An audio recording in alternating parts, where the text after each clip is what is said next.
This is Judge Joe Brown, and you're watching We All Be News TV, the News-free Dixie. News-free Dixie for the 21st century. Wow. A whole lot of things, like one of the things I think are very ill-advised, and of course it's trending now, is parents who don't want their children immunized because they think it can bring on autism, all kinds of problems, or they may die. Mm-hmm. Well, I can remember before they invented polio vaccinations, how people used to leave the cities and certain towns in the summer when polio epidemics broke out. FDR got polio and he could not walk after. Wilma Rudolph, the track star who was a friend of mine, told me about when she contracted polio. We used to see films of kids in iron lungs because they couldn't breathe because they'd contracted polio. Mm-hmm. So when they came out with the polio vaccine, everybody, his mama and daddy, lined up to get the inoculations because it was so horrible that it was acceptable odds for 1 or 2 out of every few 100,000 came down with it or had an adverse reaction. Nowadays, people just don't get it. And they have the whole bloody elementary, junior high, or high school when they don't get their kids vaccinated because something can happen to them. Hell, the chances of something happening to them are somewhat smaller than being struck by a bolt of lightning, but we can't hide in our closets because you may get struck by a bolt of lightning. Now, can we?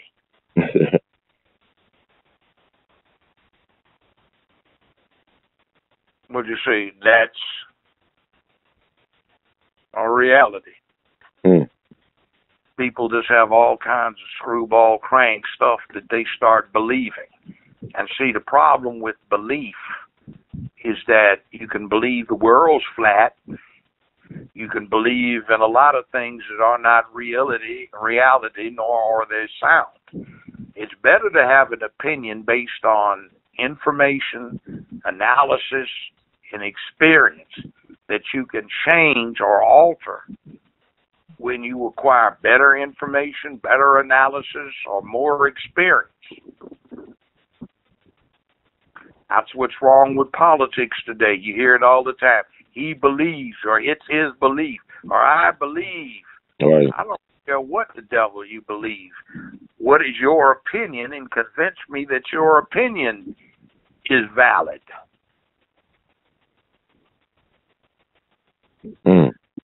Politics today has become like a secular religion. To deviate from the party line becomes heresy. Nobody can deviate. The Republicans and the Democrats are locked in a never-ending battle of nonsense, except on those things where their mutual financial backers can pull the strings and say, this is what you're going to support. This stuff about the Republicans got persuaded and not going along with, revoking ObamacaRE. Well, I've said before, Obama's administration didn't draft it. It was Republican Senate Majority Leader Dr. Bill Frist from the state of Tennessee who drafted it. He couldn't get it passed for years. His family founded Blue Cross Blue Shield and most of the HMOs. They're making a killing off of ObamacaRE. What most likely happened is behind closed doors, a lot of the Republicans got hip to what the reality was. Hey, a very important financial backer of yours supports ObamacaRE because he helped put it together. He did? Who? Oh, heck, what am I going to do now? So they don't repeal Obamacare, and we've got a built-in increase that's coming up in a few months. What they really need is a single-payer alternative to either group or individual medical insurance. Get it through a group like where you work. Get it individually if you want. Or if not, then let the federal government deal with it. The cost would drop. It'd probably be more efficient, less corruption in terms of padding the increase to profit. Because remember this, the difference between private enterprise and the government is private enterprise not only is concerned with the cost, they have to make a profit. The government does not. See the difference on that? Yes, sir. The difference, they came, well, you know, by the way, Bernie Sanders is about the single payer thing. I've been for that for years personally. I'm glad somebody sees it my way. And the other thing, you know, you get economies of scale. You get efficiencies that get brought in there that would help out. But we don't think, we get caught up in this bag, oh my God, that's creeping socialism. Right. Okay, what's wrong with socialism if it's reasonable? And by the way, what's the difference between free enterprise and socialism? In socialism, it goes to you directly. Free enterprise, it goes to the very rich and it trickles down if it gets as far as you are.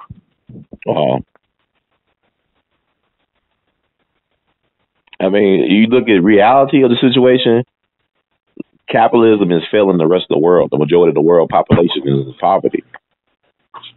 But yeah, it has its benefits. See, the theory behind capitalism is you harness human greed. Okay. That's what the theory is all about. You harness human greed and try to turn it into a constructive thing that benefits the many. But as in most principles like that, when it ceases to further its function, then you cease to apply it and go somewhere else. Yes. So when using human greed for harnessing it through free enterprise and capitalism for the collective good, when that becomes harmful, then you change and go to something else.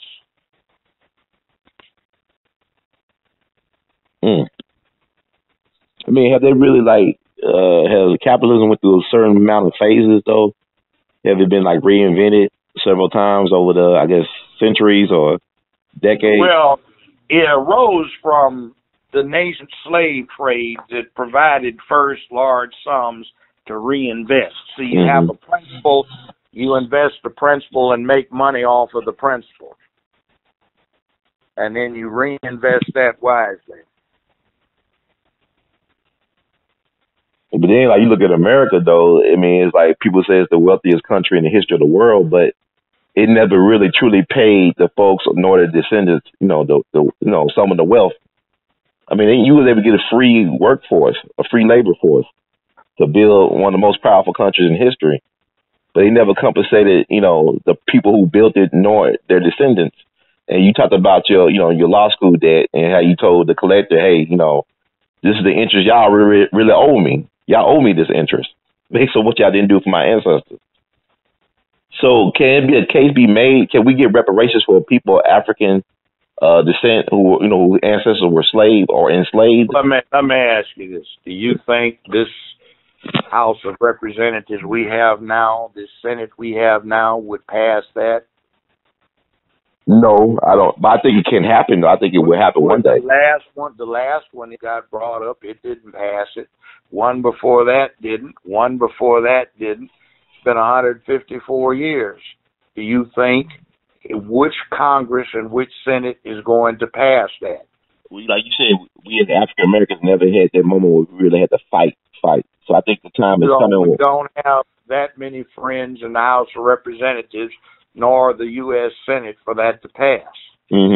You don't think the situation can ever change if African Americans, if Black Americans decide to organize and fight for what we want? Now, what is that going to get us? I mean, I don't know. I mean, until we do it. Like you said, we never had that moment where we actually really fought the fight. Would be nice, but under the present political landscape, under this particular governmental form, you can kiss that goodbye. It's not going to happen. And then who's going to get it, even if you come up with it? Who's eligible? Just like the situation, that's an interesting thing you said. I'm thinking about the Native Americans, how so many white folks were able to claim Native American heritage in order to get land and casinos and whatnot. And I think with the white folks' population dwindling, people keep on thinking they're going to be the minority, but they could change the rules.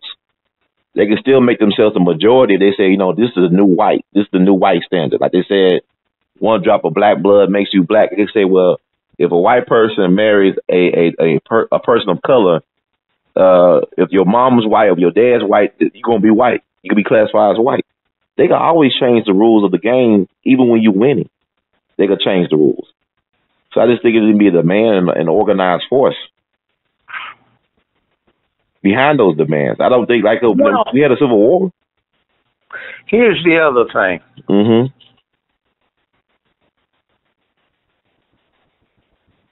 We have.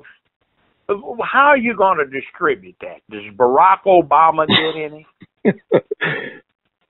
No, he don't get based on he's not. His daddy's the king. Does Michelle Obama get some? I would say yes. How about their children? Do they get some? Yeah, that was because of the mom situation. Yeah. Yeah. Mm-hmm. Now, it's a nice pipe dream. Mm-hmm.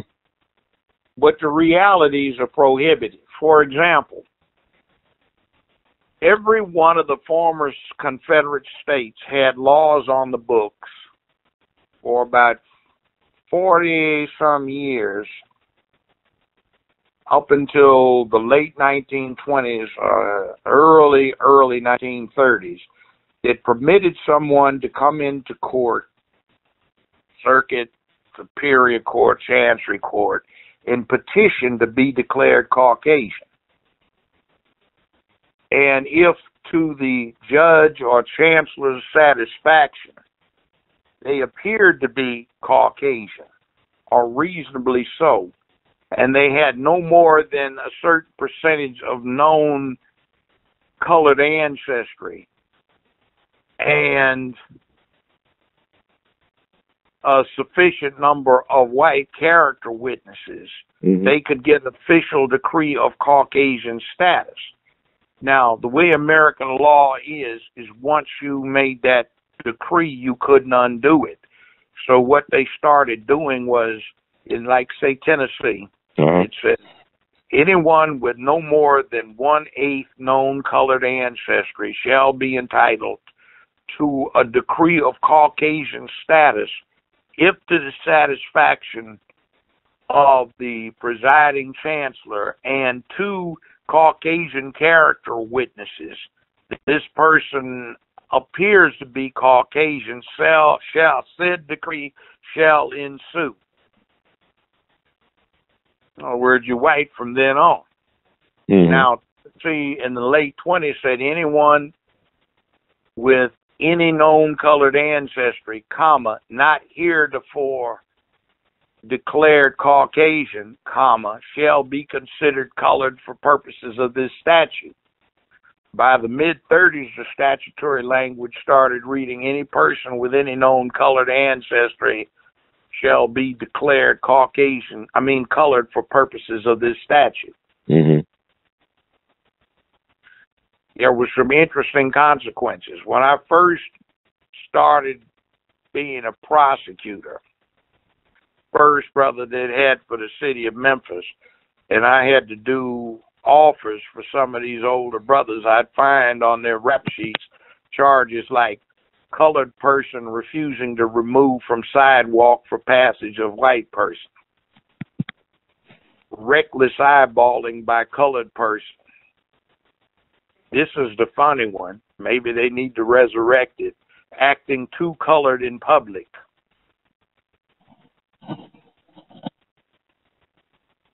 I kid you not. Mm-hmm. So,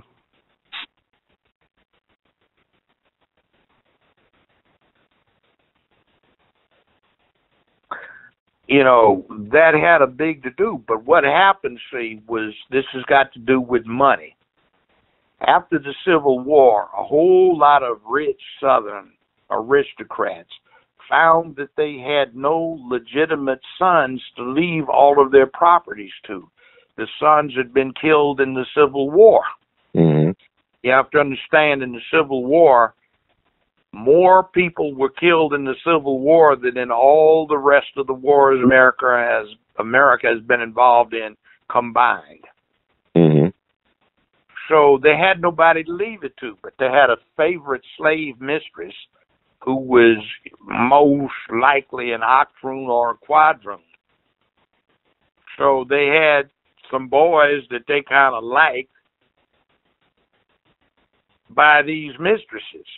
So they had the laws changed so they could leave it to them, their property. And so these children who looked white did not suffer debilities.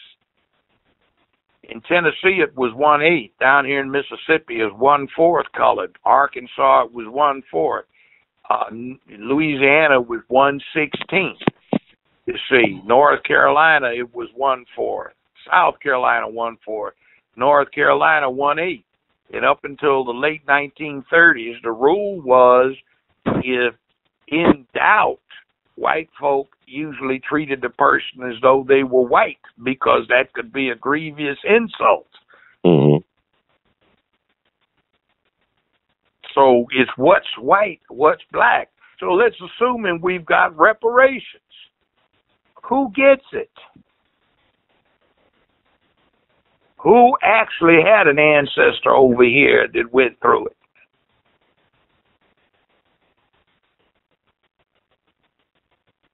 See where that goes? Yes, sir. And that's for being enslaved. What about what happens after it, like the apartheid we had with Jim Crow segregation and separate but unequal?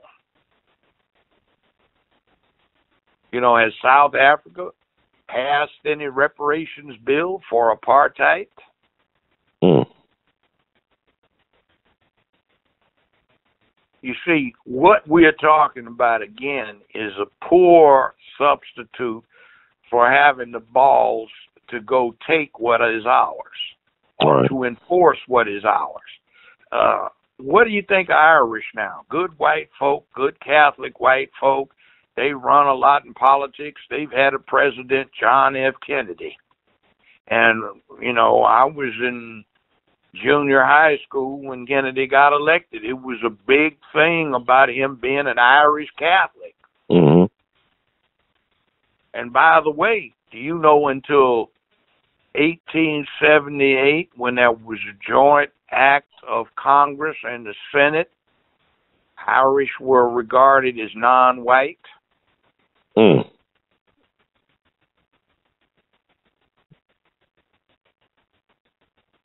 And then us, you know, you take these Ancestry.coms, a lot of black Americans are shocked to discover they've got some immediate Asian ancestry, a.k.a. Chinese.